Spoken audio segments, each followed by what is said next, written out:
मोदी जिंदाबाद। अब मैं आग्रह करता हूं आदरणीय प्रधानमंत्री जी से कि शहीद सिद्धू कान्हू के चित्र पर माल्यार्पण करें।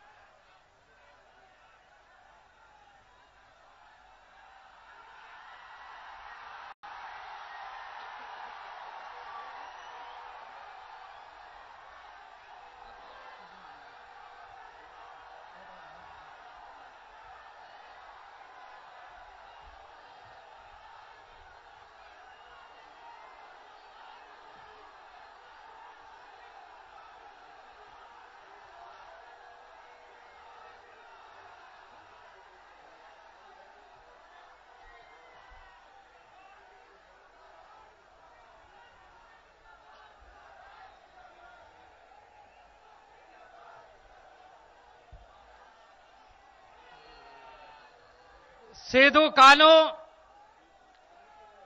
चांद भैरव, बाबा तिलका मांझी के पवित्र धरती पर मैं आज संथाल परगना दामिनी कोह से यहां पर हजारों की संख्या में उपस्थित अपने माताओं, बहनों, भाइयों, बुजुर्गों के और अपने समर्पित कार्यकर्ताओं की ओर से माननीय प्रधानमंत्री जी का हार्दिक अभिनंदन करता हूं, हार्दिक जोहार करता हूं।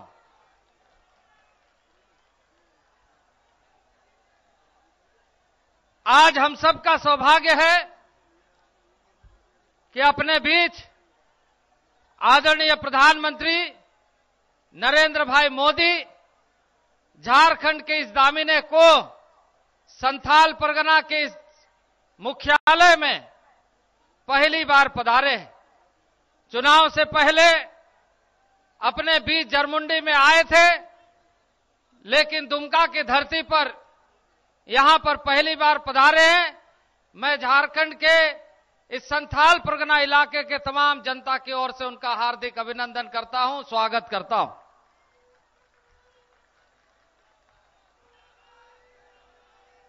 मैं आग्रह करता हूं कि अपने प्रत्याशी देवेंद्र सिंह, रघुनंदन मंडल, सत्यानंद झा बाटुल, उमाशंकर सिंह, शिवधन मुर्मू, सुरेश मुर्मू, अभयकांत प्रसाद, डॉक्टर लुइस मरांडी गुलदस्ता देकर आदरणीय प्रधानमंत्री जी का अभिनंदन करें, स्वागत करें।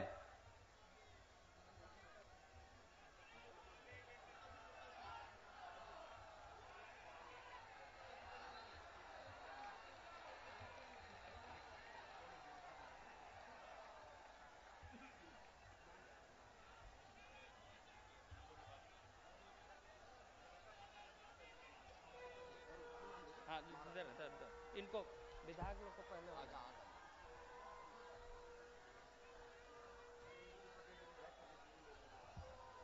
अब मैं आग्रह करता हूं श्रीमती पुतुल कुमारी जी से, आदरणीय सतपाल महाराज जी से, मनोहर कांत ध्यानी जी से, अपने प्रभारी डॉक्टर धन सिंह रावत जी से एवं सभी जिलाध्यक्षों से, हमारे प्रदेश के आजसू के प्रदेश अध्यक्ष सुदेश महतो जी से, बब्बन गुप्ता जी से, हमारे प्रधान संथाल परगना प्रधानी व्यवस्था राजेश सोरेन जी से कि वो आए और अपने माननीय प्रधानमंत्री जी का गुलदस्ता देकर स्वागत करें।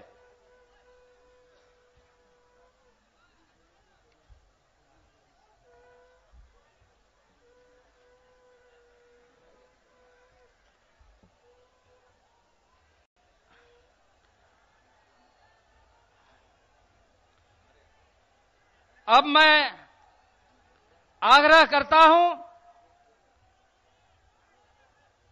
सांसद निशिकांत दुबे जी से कि वह स्मृति चिन्ह एवं शाल भेंट कर माननीय प्रधानमंत्री जी का सम्मान करें।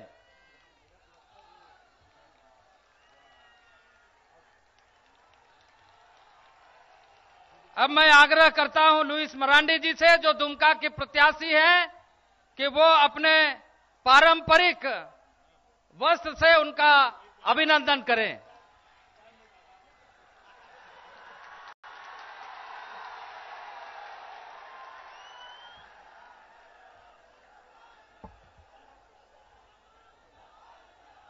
आज के इस अवसर पर संथाल परगना अभिभूत है माननीय प्रधानमंत्री जी को पाकर। संथाल परगना की धरती वीर भूमि के रूप में 1855 में संथाल विद्रोह हूल के नाम से अंग्रेजों के खिलाफ संघर्ष करने वाली भूमि है।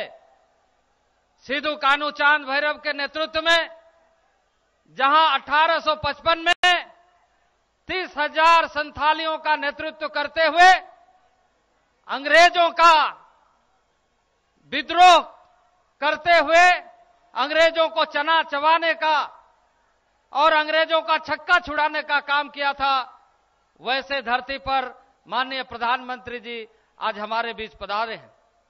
आज माननीय प्रधानमंत्री जी उस धरती पर पहुंचे हैं जहां 1784 ईस्वी में बाबा तिलका माझी ने तीर के नोक पर क्लीवलैंड को मार गिराया था, और जिनके माता के बारे में कहा जाता है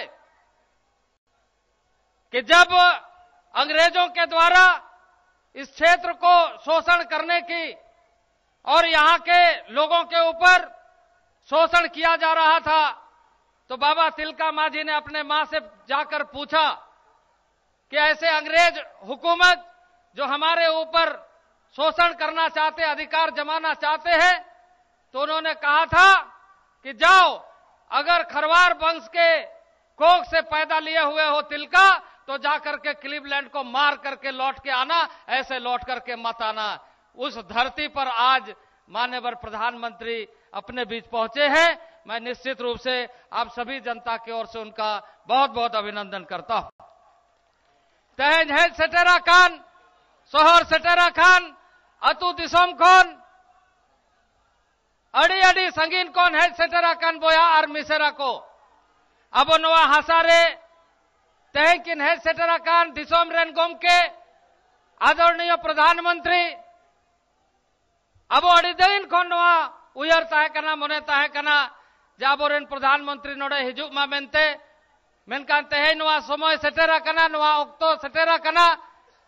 माननीय मानवतान प्रधानमंत्री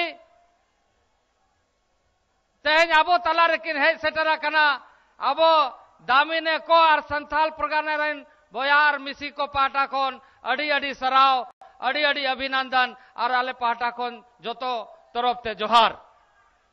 नितो और जस्ती बलिंग में ना आदरणीय प्रधानमंत्री तिकिन अकिना कथा किन में ना मेनका नवा गिलिंग में ना तेहन चेल लेका अबो नवा दिसोम बो सजावा का अड़ी दिन पोरे नवा समय बो ᱧᱟᱢ का जे यूपीए शासित खोन तेहन नवा दिसोम रे अबोआ सरकार बनावा कना, दिसोम रे मानवतान प्रधानमंत्री मानवतान नरेंद्र मोदी तिकिन किन बनावा कना, पूर्ण बहुमत रेना सरकार बनावा कना, अबो जोतो कोतो बो बनावा का।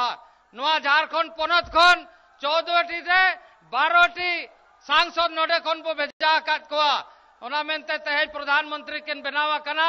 नवा झारखंड सजाव रेना समय हेजा कना, नवा झारखंड अबो सजाव काते चेल लेकाते लहा सेन चला चेतान सेन चला ओनागे अबो जोतो को उयर मेना, ओना मेनते नितोंग दार जस्ती कथा बांग मेन काते और बहुत ज्यादा बातों को नहीं कह करके मैं सीधे आदरणीय प्रधानमंत्री जी से आग्रह करता हूं कि आप इस दामिने को संथाल परगना के धरती पर आए हुए तमाम गांवों के भाइयों को संबोधित करने का कष्ट करें। आदरणीय प्रधानमंत्री जी,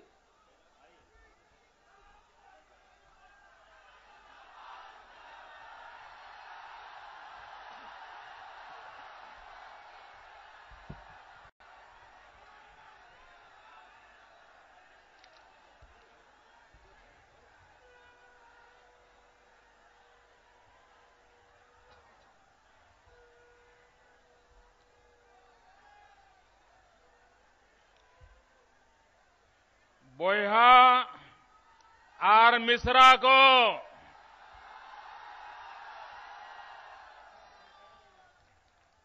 सीधो कानू वाघ धारती रे हुल जोहार।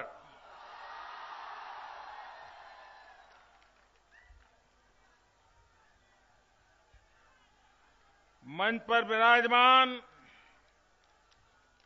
भारतीय जनता पार्टी के वरिष्ठ नेता श्रीमान अर्जुन मुंडा जी,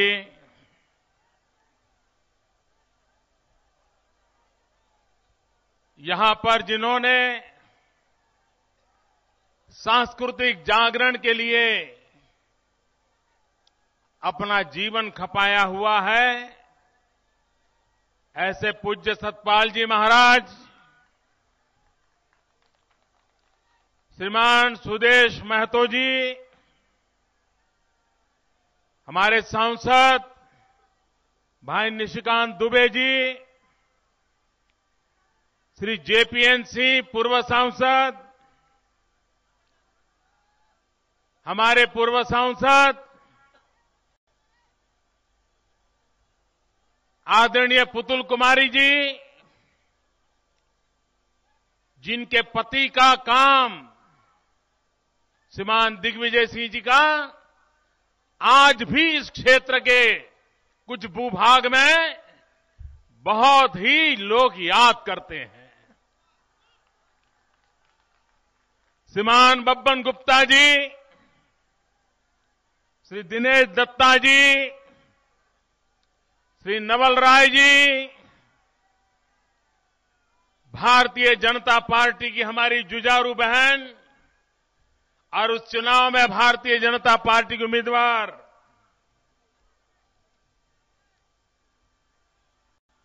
श्रीमती लुइस मरांडी जी,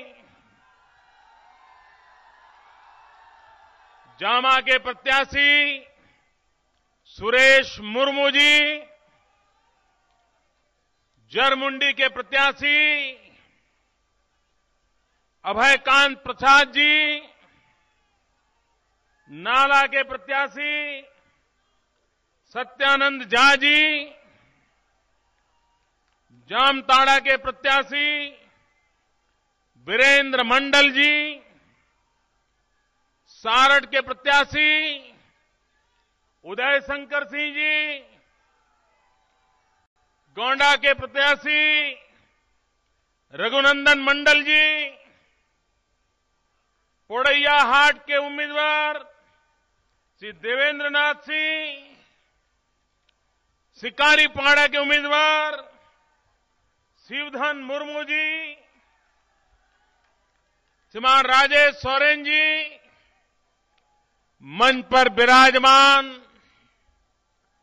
सभी वरिष्ठ नेतागण और विशाल संख्या में पधारे हुए मेरे प्यारे भाइयों और बहनों,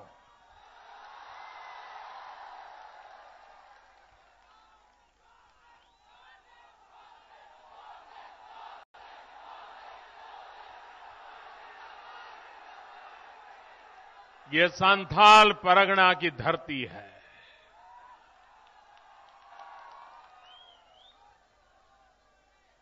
अन्याय के खिलाफ लड़ना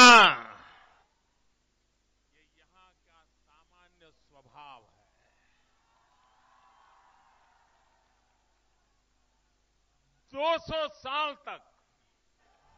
200 साल तक अन्याय के लिए लड़ने वाला शायद ऐसा समाज कहीं नहीं मिलेगा। जो लोग न्याय पाने के लिए जीवन खपा देते हैं, बलिदान दे देते हैं, भगवान बिरसा मुंडा की तरह अनेक पराक्रम करते हैं। यहां जब मैं पहुंचा, आपकी एक बात ने मेरी आंखें नम कर दी। मेरे दिल को छू गया।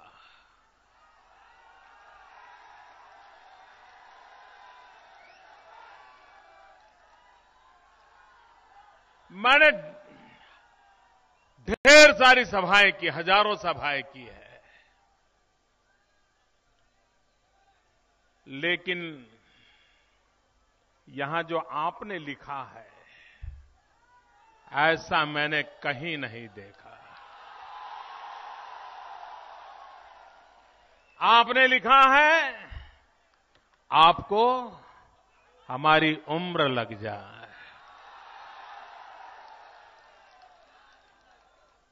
मेरे भाइयों बहनों, ये शब्द मेरे लिए आपके आशीर्वाद है। मेरे लिए शब्द आपके प्यार की सौगात है। और मैं भी आपको कहता हूं, आपकी भलाई के लिए मेरी ये पूरी जिंदगी खप जाए।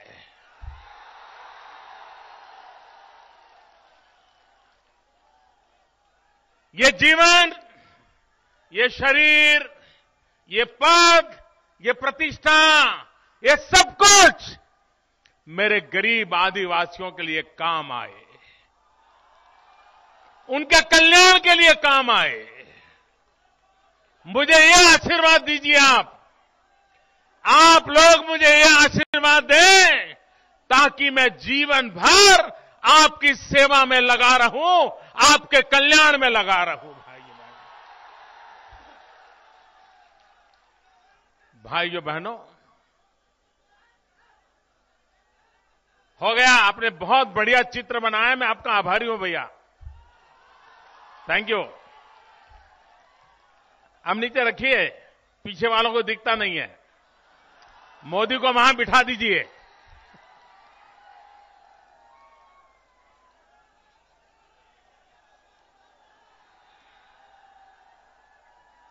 भाइयों बहनों,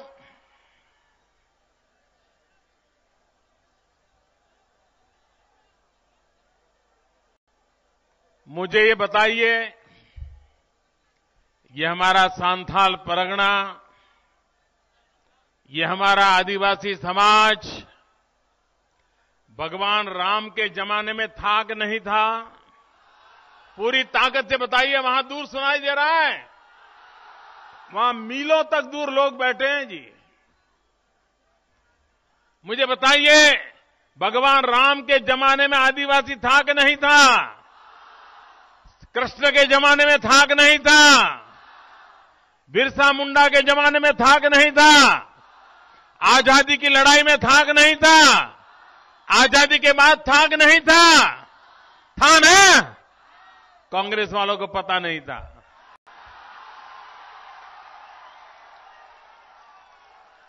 उन्हें मालूम ही नहीं था कि हिंदुस्तान में इतनी बड़ी तादाद में आदिवासी समाज रहता है, पता ही नहीं था।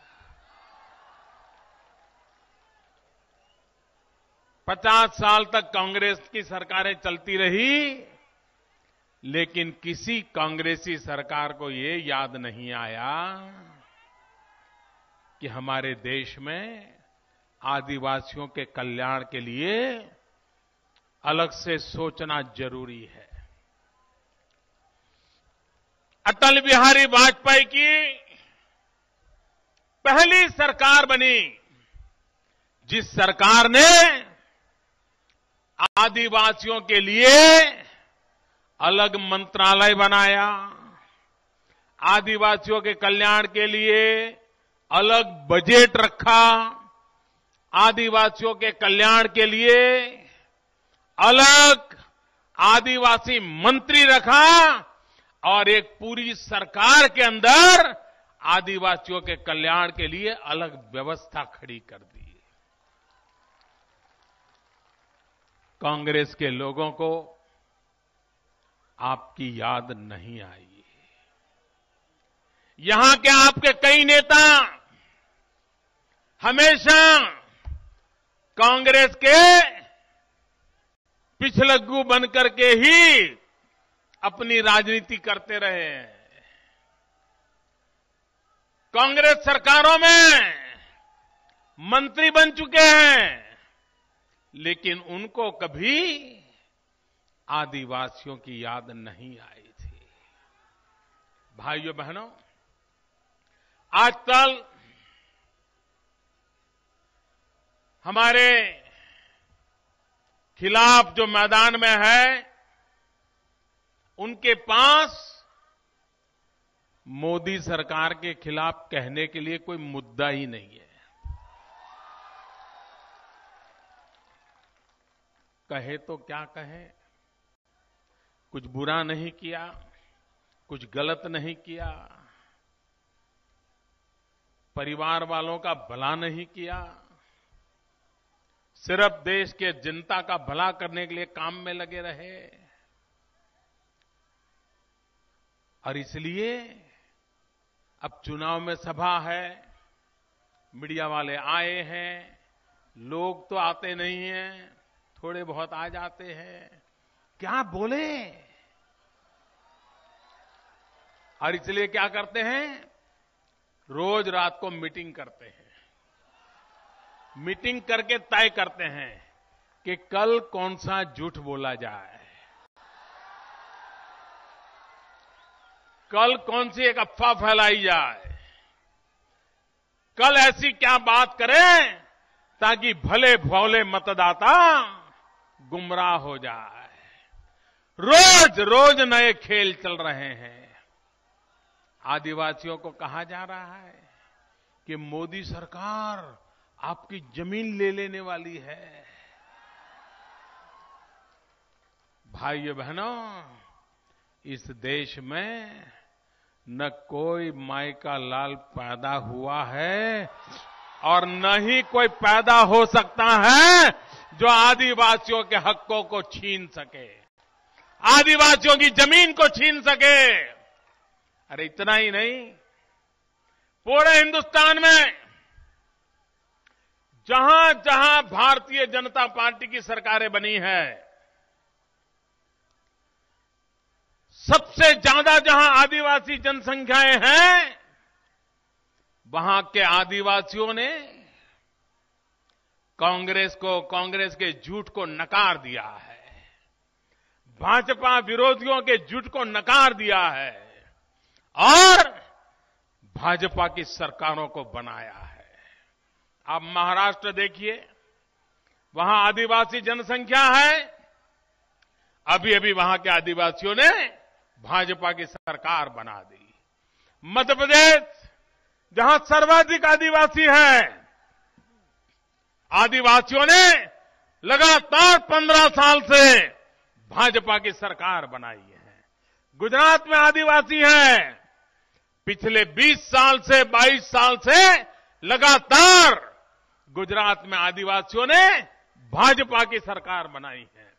राजस्थान में आदिवासी है, राजस्थान में आदिवासियों ने फिर एक बार भाजपा की सरकार बनाई है। छत्तीसगढ़ आदिवासियों से भरा पड़ा है। पूरे छत्तीसगढ़ ने लगातार 3 बार भारतीय जनता पार्टी की सरकार को चुना है। क्यों? आदिवासियों को विश्वास हो गया है कि 40-50 साल तक राजनेताओं ने आदिवासियों को वोट बैंक माना, चुनाव आते समय वोट खरीदने के कारोबार किए, कुछ वोट के ठेकेदारों को अपने कब्जे में ले लिया, बूथ कैप्चर कर लिए, लोकतंत्र को दबोच दिया और अपना कारोबार चलाया, लेकिन जनता का भला नहीं किया। ये भाजपा की सरकारें हैं जिन्होंने सबसे ज्यादा आदिवासियों को जमीन के पट्टों का हक देने का काम पूरा कर दिया है। भाइयों, कोई कांग्रेस की सरकार नहीं कर पाई है, कोई अपने आप को आदिवासियों का मसीहा कहने वालों ने नहीं किया है। ये काम भारतीय जनता पार्टी की सरकारों ने किया है। और मैं आज इस धरती संथाल की धरती पर से बिरसा मुंडा की इस पवित्र भूमि से मेरे आदिवासी भाइयों को विश्वास दिलाना चाहता हूं, आपके कल्याण में ही हिंदुस्तान का कल्याण है।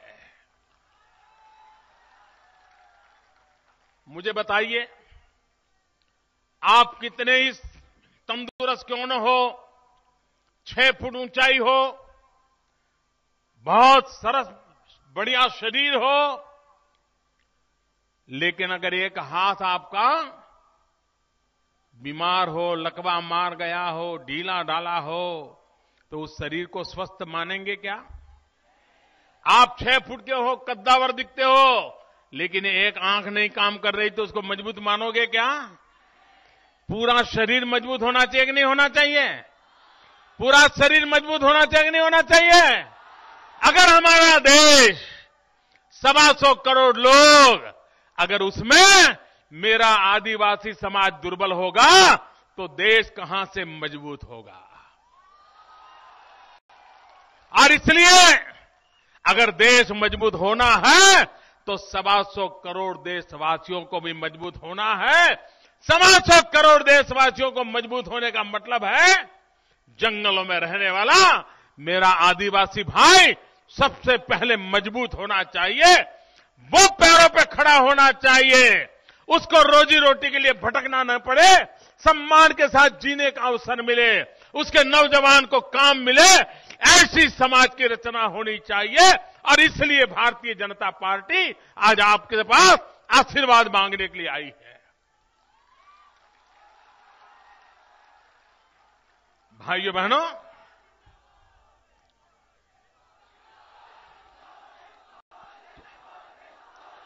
मुझे बताइए, यहां के नौजवानों को रोजगार मिलना चाहिए कि नहीं मिलना चाहिए? किसी भी नौजवान को अपने मां बाप के पास पैसे मांगने पड़े, ये अच्छी स्थिति है क्या? किसी भी नौजवान को रोजगार के लिए 1000-2000 किलोमीटर दूर जाना पड़े, वो अच्छी स्थिति है क्या? ये नौजवान को रोजगार मिले। झारखंड में इतनी ताकत है भाइयों बहनों, इतनी ताकत है कि झारखंड यहां के नौजवान को तो रोजगार दे सकता है, लेकिन ये झारखंड हिंदुस्तान की तिजोरी भी भर सकता है, इतनी ताकत है। लेकिन ये झारखंड की ताकत का उपयोग क्या हुआ अब तक? सरकार की तिजोरी तो नहीं भरी, लेकिन बाप बेटे की तिजोरी भर गई।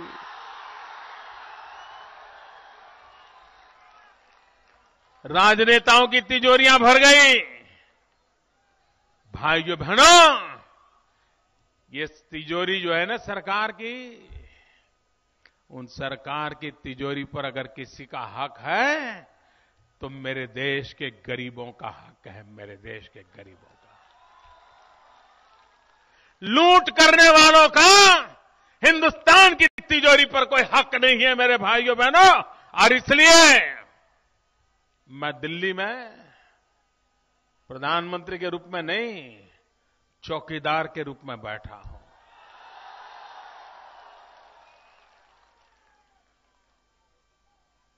कोई पंजा तिजोरी पर पड़ना नहीं चाहिए, कोई तीर तिजोरी पर चलना नहीं चाहिए। भाइयों बहनों, ये लूट बंद होनी चाहिए। ये पैसा, ये प्राकृतिक संपदा, ये आपकी मालिकी की है, आपको मिलना चाहिए। ये काम हम कर रहे हैं भाइयों। अभी सरकार ने एक बड़ा निर्णय किया कोयले के संबंध में, लोकसभा में भी वो बिल पारित हो गया और उसके कारण झारखंड को इतना फायदा होने वाला है। आने वाले दिनों में सिर्फ कोयले में से झारखंड को 20,000 25,000 करोड़ रुपए की आमदनी होने वाली है। ये खजाना आपका भरने वाला है। भाइयों बहनों, इस देश को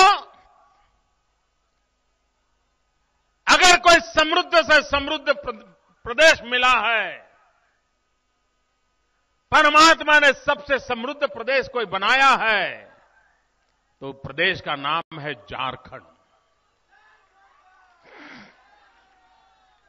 क्या नहीं है आपके पास? आपके पास इतना कोयला है कि आप पूरे हिंदुस्तान का अंधेरा दूर कर सकते हैं। लेकिन दुर्भाग्य देखिए, इतना कोयला होने के बावजूद भी झारखंड अंधेरे में डूबा हुआ है। भाइयों बहनों, मुझे बताइए, हमारे आदिवासी भाइयों को क्या चाहिए? हां, मोदी तो आप ही का है। भाइयों बहनों, मुझे बताइए, आप में से कभी किसी ने किसी भी सरकार के पास बंगलो मांगा है? किसी आदिवासी ने सरकार से बंगलो मांगा है? जरा जोर से बोलो ना, मांगा है? आपने कभी किसी सरकार के पास से गाड़ी मांगी है? मांगी है? आपने कभी किसी सरकार के पास से सोना मांगा है? चांदी मांगी है? जवाहरात मांगे हैं? हीरा मोती मांगे हैं? क्या मांगा? मांगा तो पानी मांगा। यही मांगा ना? चाहिए क्या? जब पानी मांगा। भाई, हमारे यहां खेत में पानी आए, महिलाएं कहती है घर के पास पानी मिले, 3-3 किलोमीटर पानी लेने के लिए जाना पड़ रहा है, उसे हमें मुक्ति मिले। यही मांगा है ना? आपने क्या मांगा? बच्चों के लिए शिक्षा मांगी, बूढ़ों के लिए दवाई मांगी, यही तो मांगा। मुझे बताइए, क्या सरकार को देना चाहिए कि नहीं देना चाहिए? ये सरकार का काम है कि नहीं है? सड़क न दे सके, पानी न दे सके, बिजली न दे सके, बच्चों को शिक्षा न दे सके, बुजुर्गों को दवाई न दे सके, तो करते क्या थे ये लोग? नहीं, करते क्या थे?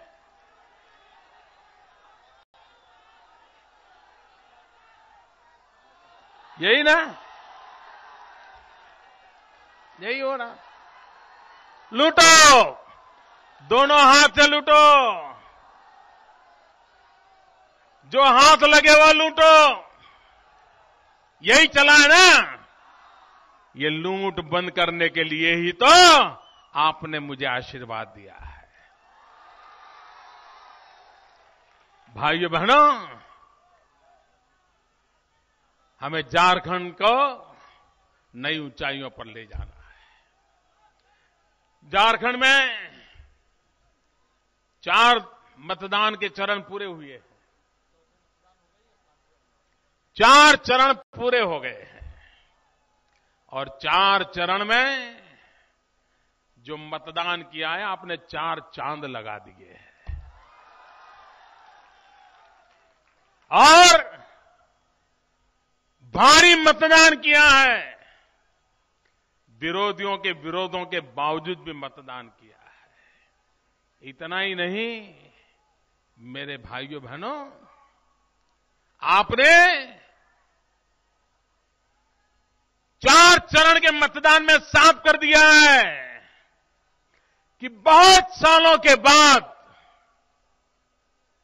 झारखंड में पूर्ण बहुमत वाली सरकार बनाने के संकेत दे दिए हैं आपको। अब 5वें चरण का काम क्या है? 5वें चरण का काम है 2/3 बहुमत से भाजपा की सरकार बनाना। आप मुझे बताइए, आपके घर में आपका बेटा आपको प्रिय होता है कि नहीं होता है?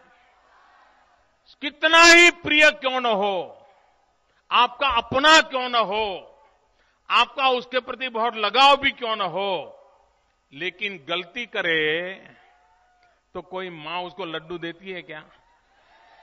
नहीं नहीं बेटा, बहुत अच्छा, तुमने आज गलती, कोई बात नहीं, लड्डू खा ले, कोई कहती है क्या? कोई मां ऐसा कहती है क्या? अगर बेटे ने गलती की बेटे ने बुरा किया, बेटा प्रिय है, सब है, लेकिन सजा करती है कि नहीं करती है? जरा मुझे बताइए, करती है कि नहीं करती है? क्यों करती है सजा? ताकि बेटे को सुधारना है। सुधारना है कि नहीं सुधारना है? बेटे को सुधारने के लिए मां बेटे को भी सजा करती है कि नहीं करती है? सबसे ज्यादा प्रिय हो तो भी सजा करती है कि नहीं करती है? क्योंकि बेटे को सुधरने का अवसर मिले। यहां पर जो राजनेता है वो आपको कितने ही प्रिय क्यों न हो, लेकिन मुझे बताइए, वो गलती कर रहे हैं, पाप कर रहे हैं, गुनाह कर रहे हैं, उनको सजा मिलनी चाहिए कि नहीं मिलनी चाहिए? उनको सुधारने के लिए देनी चाहिए कि नहीं देनी चाहिए? उनको सुधारने के लिए भी संथाल के लोगों ने इस बार उनको सजा करना जरूरी है। आपके प्रिय हो तो भी उनको सुधारने के लिए, जैसे बेटे को गुनाह करने के बाद कोई मां लड्डू नहीं देती है, वैसे इन्होंने इतने गुनाह किए हैं, इनको सजा करिए ताकि वो सुधर जाए, तो 5 साल के बाद शायद आपके काम आ जाए। और इसलिए मैं आज आपसे आग्रह करने आया कि आप अगर गलती कर देंगे, अगर गलती करके बेटा घर आता है और उसको अगर लड्डू खिलाया तो 10 गलती और करने की आदत लग जाएगी। लेकिन अगर आपने सजा कर दी तो फिर उसको लगेगा कि नहीं अब सुधरना पड़ेगा। झारखंड का भला इसमें है कि आप ऐसे गुनहगारों को सजा करो। इस चुनाव में सजा करने की ताकत जनता जनार्दन के हाथ में होती है। ईवीएम मशीन पे उंगली दबा करके आप अच्छों को फांसी पे चढ़ा सकते हो, अच्छों को घर भेज सकते हो, अच्छों के भविष्य पर ताला लगा सकते हो। ये ताकत आपकी उंगली में है। उपयोग करोगे भाइयों? इस बार ईवीएम मशीन पर कमल पे बटन दबा करके आप झारखंड को लूटने वालों को सजा करो। इसलिए मैं आज आपके पास आया। भाइयों बहनों, झारखंड को जो मुसीबतें आई हैं, इसका एक महत्वपूर्ण कारण है अस्थिर सरकारें। हर बार 3-4 दल इकट्ठे होते हैं, कुछ इंडिपेंडेंट इकट्ठे होते हैं और अपनी गाड़ी चला लेते हैं, और फिर हर कोई अपना हिस्सा मांगता है। एक गुट कहता है उसने इतना लूटा, तो दूसरा कहता है मैं इससे ज्यादा लूटूंगा। दूसरा कहता है मैंने इतना लूटा, तो तीसरा कहता है मैं इससे भी ज्यादा लूटूंगा। तो जो मुखिया होता है उसको लगता है ये लोग लूट रहे हैं, बदनाम मैं हो रहा हूं, तो चलो मैं भी लूट लूंगा। और इस प्रकार से ये सारे के सारे लूटने की स्पर्धा करते हैं। ये सारे के सारे लूटने की स्पर्धा करते हैं। भाइयों बहनों, अगर झारखंड को लूटने से बचाना है तो यहां पर एक जवाबदेह स्थिर सरकार होना जरूरी है, ताकि आप अगर स्थिर सरकार होगी तो उसका कान पकड़ सकते हो, उसका जवाब मांग सकते हो। भाइयों बहनों, आज मुझे बताइए, पूरी दुनिया में हिंदुस्तान का जय जयकार हो रहा है कि नहीं हो रहा है? जरा बताइए, सब लोग बताइए, हो रहा है कि नहीं हो रहा है? अमेरिका में भी भारत भारत हो रहा है कि नहीं हो रहा है? सब जगह पे हो रहा है कि नहीं हो रहा है? अरे हमारा योगा आज दुनिया ने इसको मान लिया अपना। ये हिंदुस्तान की ताकत है कि नहीं है? ये हिंदुस्तान का जय जयकार हो रहा है कि नहीं हो रहा है? क्यों हो रहा है? क्यों हो रहा है भाइयों? क्यों हो रहा है? क्यों हो रहा है? मोदी के कारण नहीं हो रहा है। ये हो रहा है आप लोगों के कारण, आपके कारण हो रहा है। क्योंकि आपने दिल्ली में पूर्ण बहुमत वाली सरकार बनाई है। 125 करोड़ देशवासी आज दिल्ली की सरकार के साथ खड़े हैं, और इसलिए दुनिया का कोई भी बड़ा नेता जब मोदी से मिलता है ना, तो मोदी नहीं दिखता है उसको। जब हाथ मिलाता है ना, तब उसको मोदी नहीं दिखाई देता है।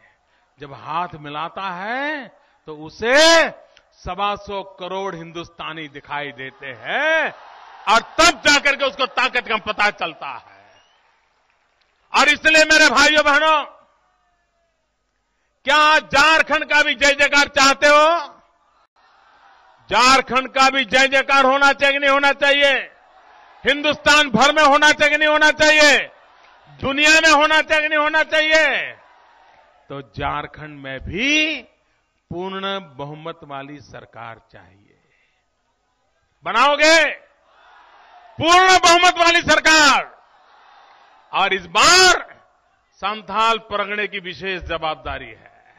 संथाल के लोगों ने ऐसा बहुमत देना है ताकि झारखंड में पिछले 30 साल में जो कमियां रह गई है, वो सारी कमियां पूरा करने का काम ये नई सरकार कर पाए। भाइयों,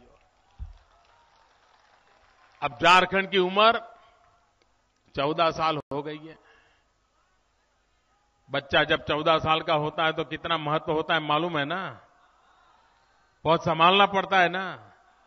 मां पूछती है, बेटी 14 साल की हो जाए, बेटा 14 साल का हो जाए, तो पूछते हैं कहां गया, कब आएगा, कौन दोस्त है? पूछते कि नहीं पूछते? 14 साल तक उतनी देखभाल नहीं करनी पड़ती। अड़ोस पड़ोस के लोग उठा के ले जाए, खेलते रहे, कोई प्रॉब्लम नहीं। लेकिन 14 साल होते ही जरा ज्यादा संभालना पड़ता है ना।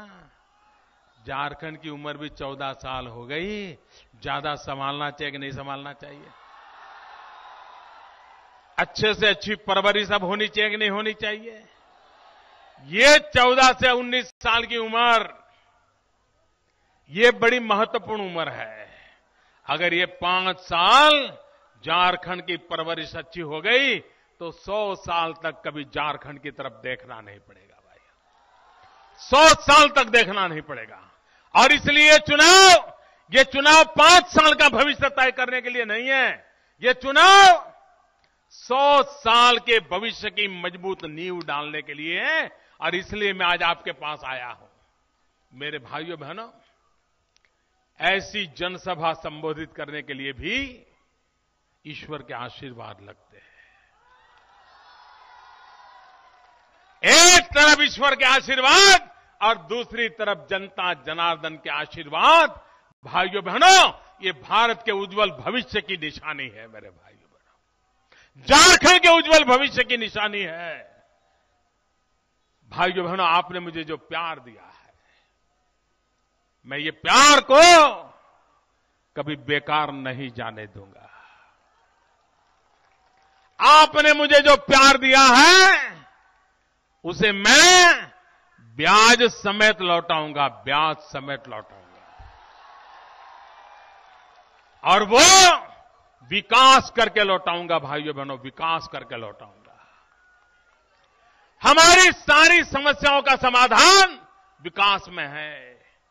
कंधे पर बंदूक उठाने से समस्याओं का समाधान नहीं होता है। कंधे पर हल उठा करके धरती को हरियाली करने से समस्याओं का समाधान होता है। भाई, हाथ में पिस्तौल उठाने से भला नहीं होता है, हाथ में कलम उठाने से भला होता है। भाइयों बहनों, AK-47 पर उंगली चलती है, वो किसी की जान ले लेती है, लेकिन ईवीएम मशीन पर उंगली चलती है तो किसी की जिंदगी बना देती है। और इसलिए मेरे भाइयों बहनों, AK-47 से भी ताकत ईवीएम मशीन पर चलने वाली उंगली की होती है। और वो उंगली के मालिक आप है, उस उंगली के धनी आप है। और इसलिए मैं आज आपसे अनुरोध करने आया हूं, हमें झारखंड को हरा भरा बनाना है। रक्त रंजित झारखंड को हत्या, खुनाखोरी, हिंसा के दौर से मुक्त कराना है। इसलिए जनता का साथ चाहिए, गरीबों का भला होना चाहिए, बेरोजगार को रोजगार मिलना चाहिए, गांव गांव विकास की सुविधा होनी चाहिए। उसी मंत्र को लेकर के मैं आज आपके पास आया हूं। भारी मात्रा में भारतीय जनता पार्टी का विजय बावटा और आगे बढ़ाइए। इसी एक अपेक्षा के साथ सभी उम्मीदवारों से मेरा आग्रह है, मेरे बगल में खड़े हो जाए, उम्मीदवार आगे आ जाएं, सारे उम्मीदवार, सभी उम्मीदवार आ जाएं, कतार खड़े बना लें, दोनों मुट्ठी बंद करके मेरे साथ बोलेंगे, भारत माता की। दूर दूर से आवाज आनी चाहिए, भारत माता की, भारत माता की, भारत माता की। बहुत बहुत धन्यवाद।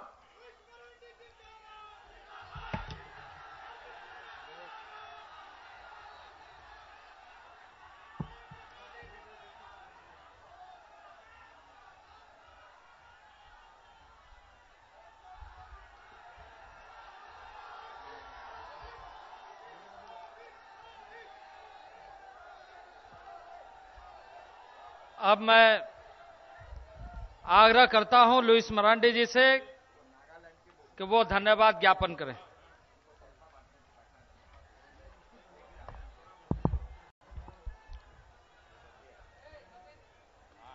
आज के इस सभा में